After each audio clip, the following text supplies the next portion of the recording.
Hello everybody and welcome to another nightly Read Aloud with Dr. Ivey. Today is Friday. Happy Friday. It is Friday, May the 29th, 2020, and tonight marks our 55th nightly Read Aloud during school closure.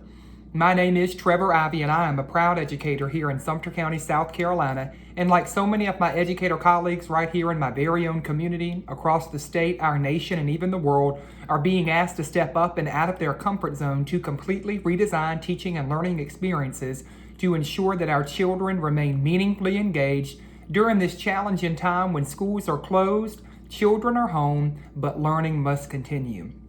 To that end, I have dedicated myself to sharing a nightly Read Aloud each school night at 8 o'clock p.m. Eastern Standard Time on my social media channels to help maintain a sense of normalcy and to make it truly a family fun, engaging event for boys and girls of all ages and to boost those important literacy skills. For the final Read Aloud of our 11th week of school closure, I go back to the importance of character education with a new book titled Don't Be a Bully. Don't Be a Bully is written and illustrated by Morgan Griffin. Let's find out what this book is about.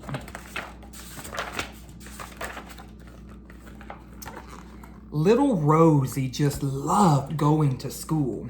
She loved her third grade class, her teacher, Mrs. Green, and all the new things that they were to learn. But Rosie still had a very important lesson to learn. You see, it was not a subject in school or a question on a test, but a very important lesson about being a friend.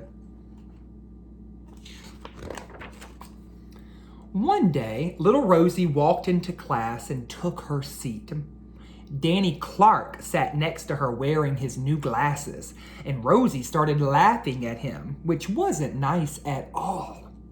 "Look, everybody," Rosie said. "Look at four-eyed Danny." Poor Danny looked very sad as the rest of the class pointed and laughed at him.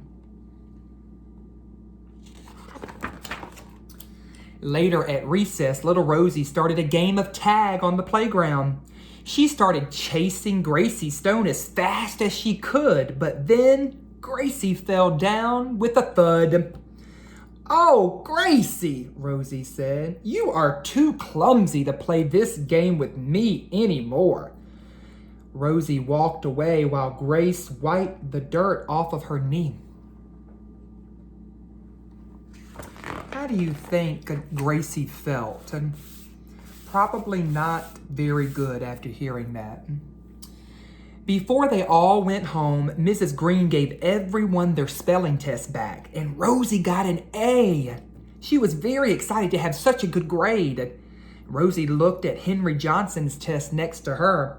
"Wow, Henry," she said, "you did really badly. I got an A."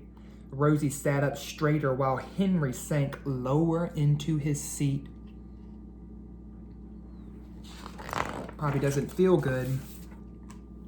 Little Rosie went home in a good mood and couldn't wait to tell her mommy and daddy all about school that day. When the family sat down later that night for supper, Rosie told them all about her day and all the things that she did. Her mommy and daddy did not look very happy. "Rosie, you treated your friends very badly at school today," her daddy told her. "As a matter of fact, you acted like a bully." "I did?" Rosie asked, surprised. "What did I do wrong?" "Well, for starters, you made fun of Danny's new glasses, and then the whole class laughed at him. You chased Gracie and made her fall down. She could have been hurt. What were you thinking? And then you made Henry feel bad about his grade," Mommy explained to her. Rosie frowned, and then she said, "I don't want to be a bully." Her mommy smiled and said, "If you don't want to be a bully, what do you think you should do?"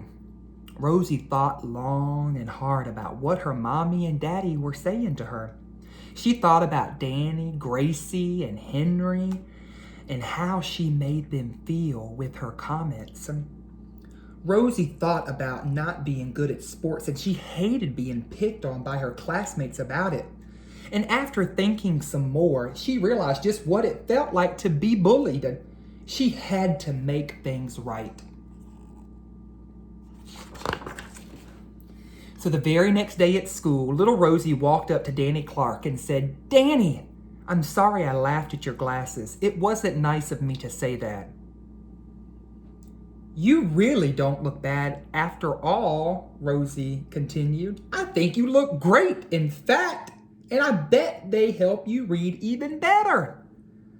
"Thank you, Rosie. That's really nice of you," Danny said as he smiled at her.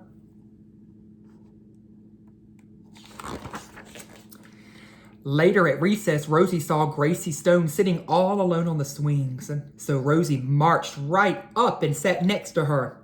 "Gracie," she said, "I'm sorry I called you clumsy and didn't help you up when you fell." "You're actually pretty good at tag. You're so fast and no one can ever catch you," Rosie added. "Really? Gee, thanks, Rosie," Gracie said. "Let's play tag again." Then little Rosie found Henry Johnson on the bus after school that day.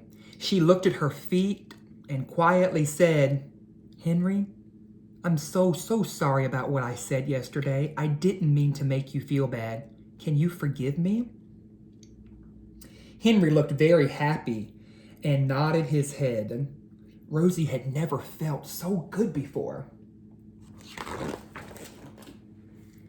"Hey, Henry, do you want to come to my house with Danny and Gracie tomorrow?" Rosie asked him. "You could help us build a fort. You know you love building things," she said. "Yes, I would love to," Henry said, smiling as he made room on the seat for Rosie to sit. The next day, when her 3 new friends came over, Rosie had a surprise for all of them. She wrote a poem and read it out loud.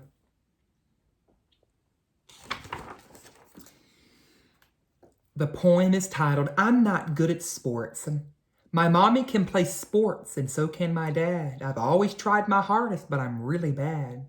My brother can run as fast as a horse. My sisters can do an obstacle course. I can't catch a ball when it's thrown to me. In the outfield, I don't know where it should be. The other kids laugh because I run like a duck. I practice all the time, but with no such luck. I'm not good at sports, but I sing and I write and I act and I draw. I drew the best dog my friends ever saw. I love to write stories and read them out loud. My family told me I made them so proud. I learned it doesn't matter if I can't catch a ball. Doing what makes me happy matters most of all. Love, Rosie." So Henry, Danny, and Gracie all cheered with joy when Rosie finished reading.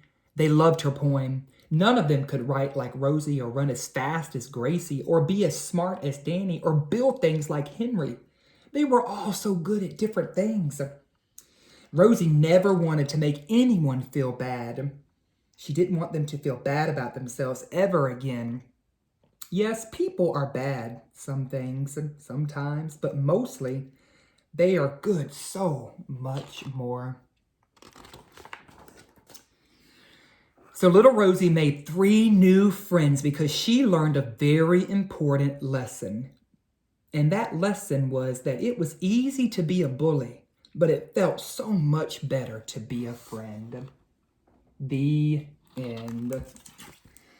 So, boys and girls, what a very pertinent story and very timely about this little girl who learns a valuable lesson about bullying and friendship. It's so easy these days to be a bully and to say mean things, and sometimes you may seem like you say those things to fit in, but it takes so much more deep down inside to be a true friend to others.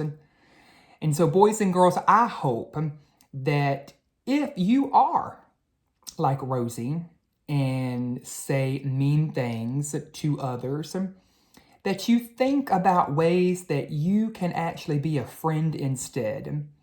Because this world needs more of those people the new Rosies and from this story, the friend makers, the friend matchers, and all of those wonderful characteristics that make people the nice, loving individuals that spread kindness. So remember, boys and girls, if we want to make this world a better place, it starts with you and I. So be like Rosie, make friends with others, and say nice things, do nice things for other people, because deep down inside, you know that if that were you, you would want that kind of same treatment. So I hope you enjoyed tonight's Read Aloud. Don't be a bully.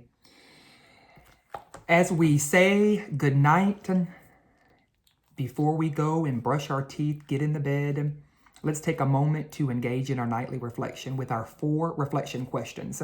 Starting with question number 1. What was your most favorite thing about today? Take a moment to share with your parent, your older or younger sibling, fuzzy friend next to you, or if nobody is next to you, share out loud with yourself. What was your most favorite thing about today? Question number 2. What was your least favorite thing about today? Question number 3. If you could change one thing about today, what would you change? And question number 4, what is one thing that you hope is going to happen tomorrow? Well, that's it, boys and girls. Thank you for tuning in for another one of our Read Alouds. I hope that you had a great week. I hope you have a great night and an even better weekend. Remember, if no one has told you that they love you today, if no one has told you that they care about you today, I'm here to tell you that I love you and care about you so very much. Have a good night, everybody.